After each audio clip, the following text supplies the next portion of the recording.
Welcome back to Hinduism. In this video, we're going to look at Hindu practices such as worship, prayer, and festivals.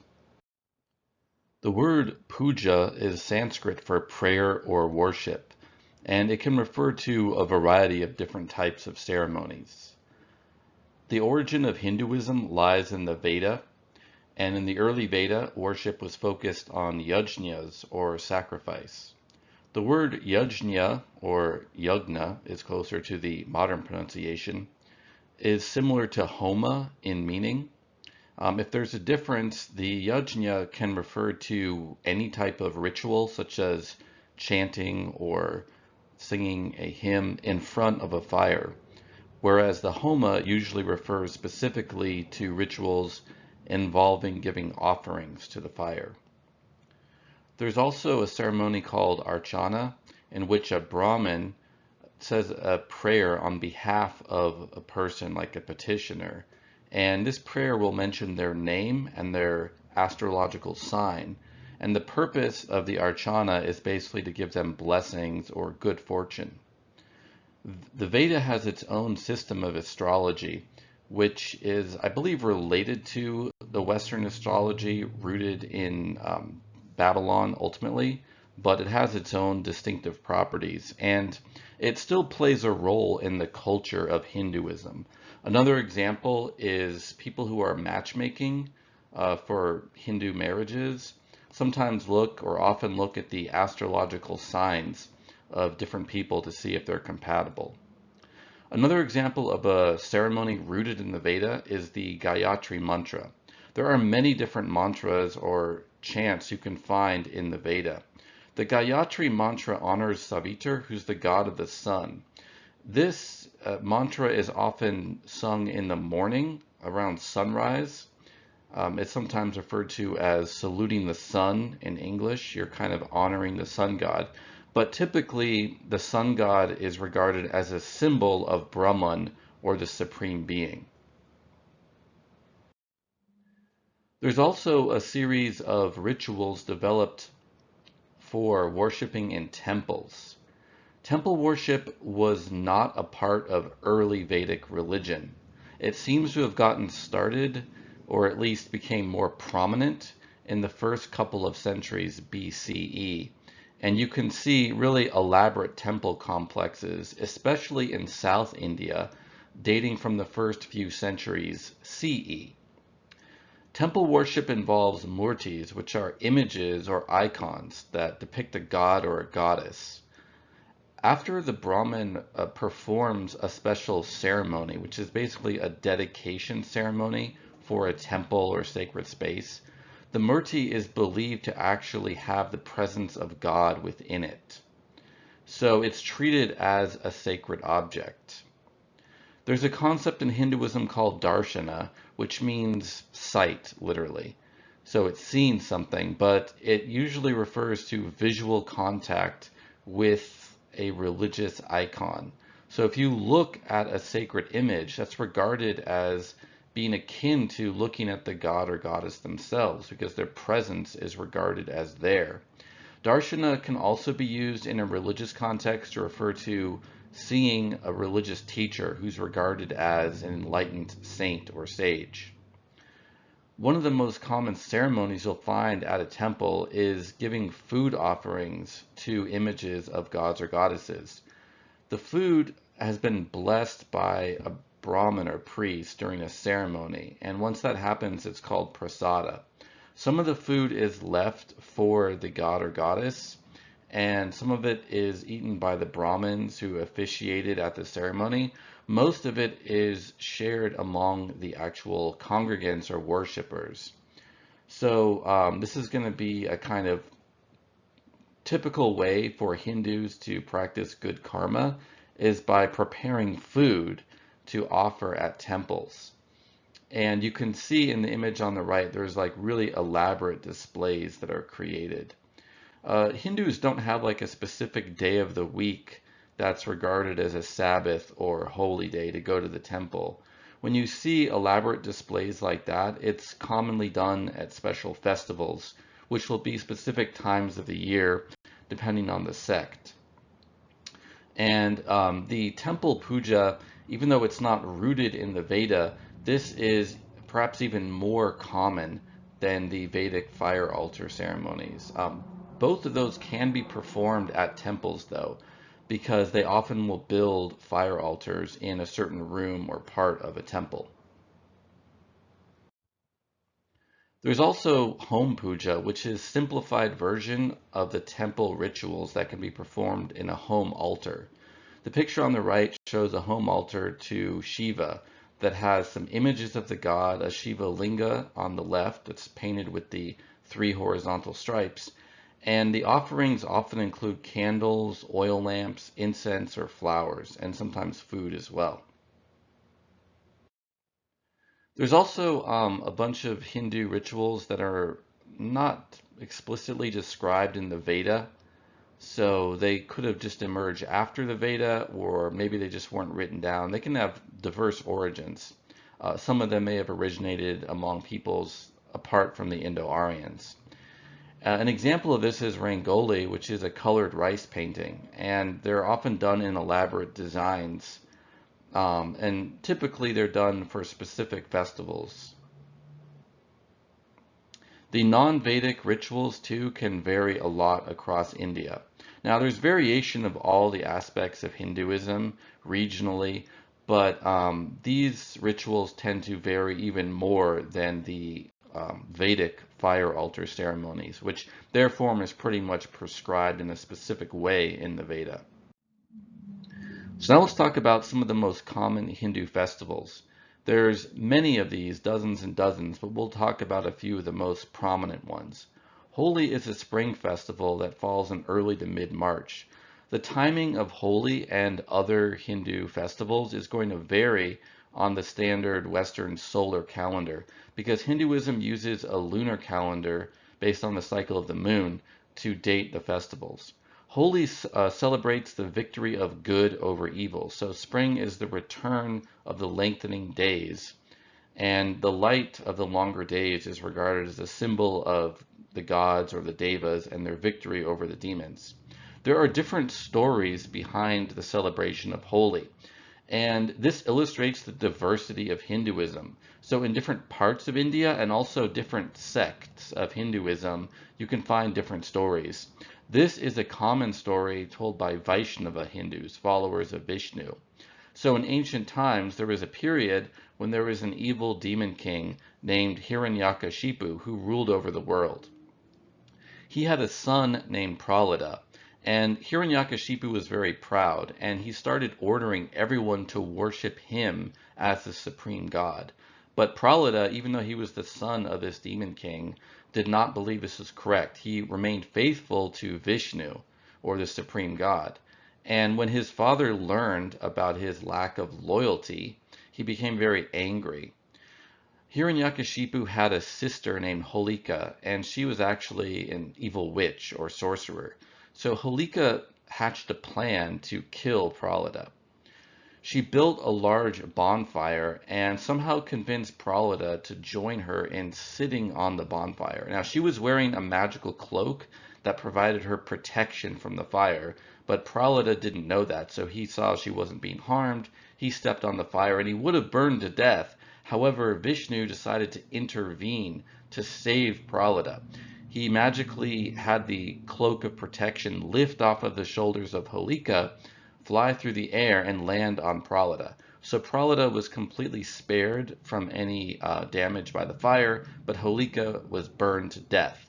And this story is basically trying to explain the use of bonfires in Holi.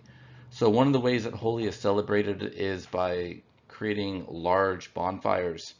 Also, the fact that Holika, the first part of her name is the same as Holi, this is used to help explain the holiday. Historically speaking, it's more likely that Holika was named after Holi rather than vice versa. Another way that Holi is celebrated, this is the most famous perhaps, is by throwing brightly colored powdered pigments, which you can see in the picture on the right. This is actually from a Hindu temple in Utah in the United States, but the types of pigments used and just the fact that they're sprayed everywhere, that's also done in India as well. Another Hindu festival is called Navaratri, which means 9 nights. And this begins on the new moon that typically falls between September 15th and October 14th. It celebrates the goddess Durga's victory over the buffalo demon Mahishasura. And it's also taken as a general celebration of the power of women and goddesses. A common way of celebrating Navaratri is to have women dance the Garba or womb dance, which you can see a picture of from a beach in Gujarat on the right. Another Hindu festival is Diwali or Deepavali. The name means row of lights or necklace of lights. And this tends to fall on the new moon between October 15th and November 14th. The festival of Diwali celebrates the eventual return of light and the victory of knowledge over ignorance or darkness. So it's basically taking place at the time of year when the days are getting noticeably shorter. So it looks like the darkness is winning. But this festival kind of celebrates the knowledge that the light will eventually return, the days will eventually lengthen again. And so the festival is celebrated with candles, with oil lamps, with firecrackers. Also, a lot of food offerings are given to the goddess Lakshmi, who's the goddess of fortune and prosperity. Another way of celebrating Diwali is by eating lots of sweets, because traditional sweets in India are typically fried in oil, deep fried, and the oil itself is like a symbol of the light because it's used traditionally as a fuel for candles or lamps. Another festival is Kumbh Mela, and Kumbh Mela is not celebrated every year. It's celebrated intermittently over 12 years. And this festival celebrates the gods' victory over the demons in ancient times when they were warring over a pot or kumbha of Amrita, the nectar of immortality. After they had churned the primordial cosmic ocean, they created this nectar of immortality. The gods didn't want the evil demons to have it, so they fought over it and they took the Amrita in a pot. But as one of the devas was flying with the pot across the world, 4 drops of it fell to the earth. And the 4 parts of the Kumbh Mela festival are each celebrated at one of the places where a drop of the Amrita is supposed to have fallen. A common way of celebrating Kumbh Mela is by bathing in the Ganges River, which you can see in the picture on the right. In Hinduism, the Ganges River is sacred, so bathing in it can be a type of spiritual purification ceremony. Another common Hindu custom is tilaka. Tilaka are elaborate pigments worn on the forehead, and they're worn in different designs. The specific design of the tilaka indicates which god or goddess that you're a devotee of. Vaishnavas, their tilakas tend to be vertical lines. You can see that in the picture on the top right. Shaivas have a tilaka of 3 horizontal lines, which you can see in the picture on the bottom right. And Shaktas, or devotees of a goddess, have tilakas that often include crescents, dots, or stars. Now, these are typically worn mainly for festivals, although you sometimes will see yogis or sannyasins, that is renunciates or Brahmins, wear them throughout the year. A bindi is a dot of pigment, typically red, or another type of decoration placed in the center of the brow or in the forehead. And it represents the origin point of the cosmos. In the Hindu creation story, the cosmos is sometimes depicted as emanating out from an initial point. It also symbolizes the inherent unity of the cosmos and the eventual hope that your soul will unite with Brahman or God, the supreme being. Now, the particular location of the bindi is associated with one of the chakras called Ajna, and this chakra is associated with wisdom or transcendental knowledge, and it's also nicknamed the third eye chakra. The bindi is often worn by women, and it can sometimes be mainly a form of decoration. The sindoor is also a specific type of marking worn only by married women, and it's a reddish pigment that's applied in the part of the hair, the middle part between the hair and the top of the head. Now you can see in the picture on the right some women with the pigment, sindoor pigment, smeared all over their faces. This is not typically done. This is kind of like going crazy for the Durga Puja festival and having a little fun with it. But some Indian or some Hindu women do wear sindoor other times as well, and they'll tend to be just a smaller dab of it in the part in the middle of the hair, especially towards the front of the head. Widows no longer wear sindoor, and it's often worn in festivals. And the practice is believed to go back before the Indo-Aryans and before the Veda. There are some figurines or statuettes from the Indus Valley civilization. So this is 1700 BCE or before that are female and have been found with remnants of red color, both where the bindi would be placed and where the sindoor would be placed. So this is another example of how the Indus Valley civilization may have influenced the later practice of Hinduism. Let's talk about the status of cows in Hinduism. You hear talk of sacred cows with reference to Hinduism. In Hinduism, it is considered a sin to kill or harm a cow. It's also sinful to eat beef even if someone else slaughtered the animal. And finally, it's regarded as impure to handle the corpse of a cow. So some Hindus will do this, like leather workers, for example, but it's regarded as a very impure and low status profession because cows are regarded as sacred. Interestingly, cows were not always sacred in Hinduism. If you go back to the earliest part of the Veda, the Samhita, it does not give a prohibition against killing or harming cows. And cows were apparently eaten by the ancient Indo-Aryans. They were an important source of food, both in terms of their milk, but also in terms of their flesh. So why and when did cows become sacred? It does appear to have been a somewhat gradual process. It probably originated in the first few centuries BCE, where it became a kind of common thing for Hindus to not want to harm any cows. And there were probably a variety of causes. One initial factor to consider is that the Veda does regard cows as beings worthy of honor and respect. It praises cows for giving food and sustenance to humans.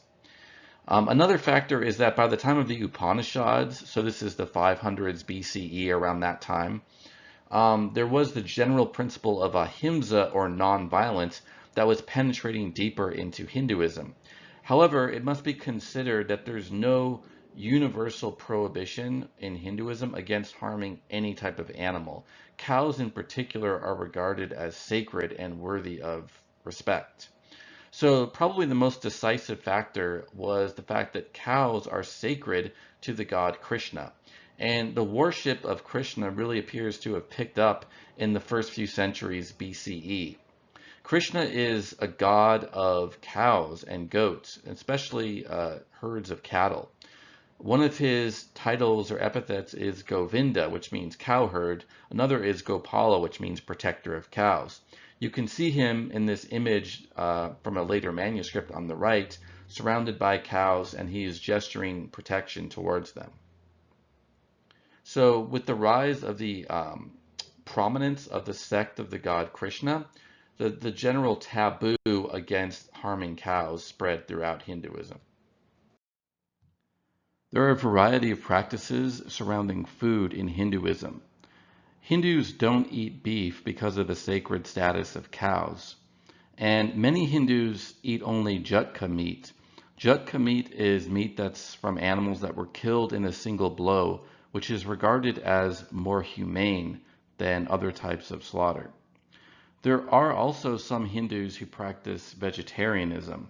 This is more common among Vaishnavas, worshippers of Vishnu, and Brahmins are more often vegetarian than non-Brahmins.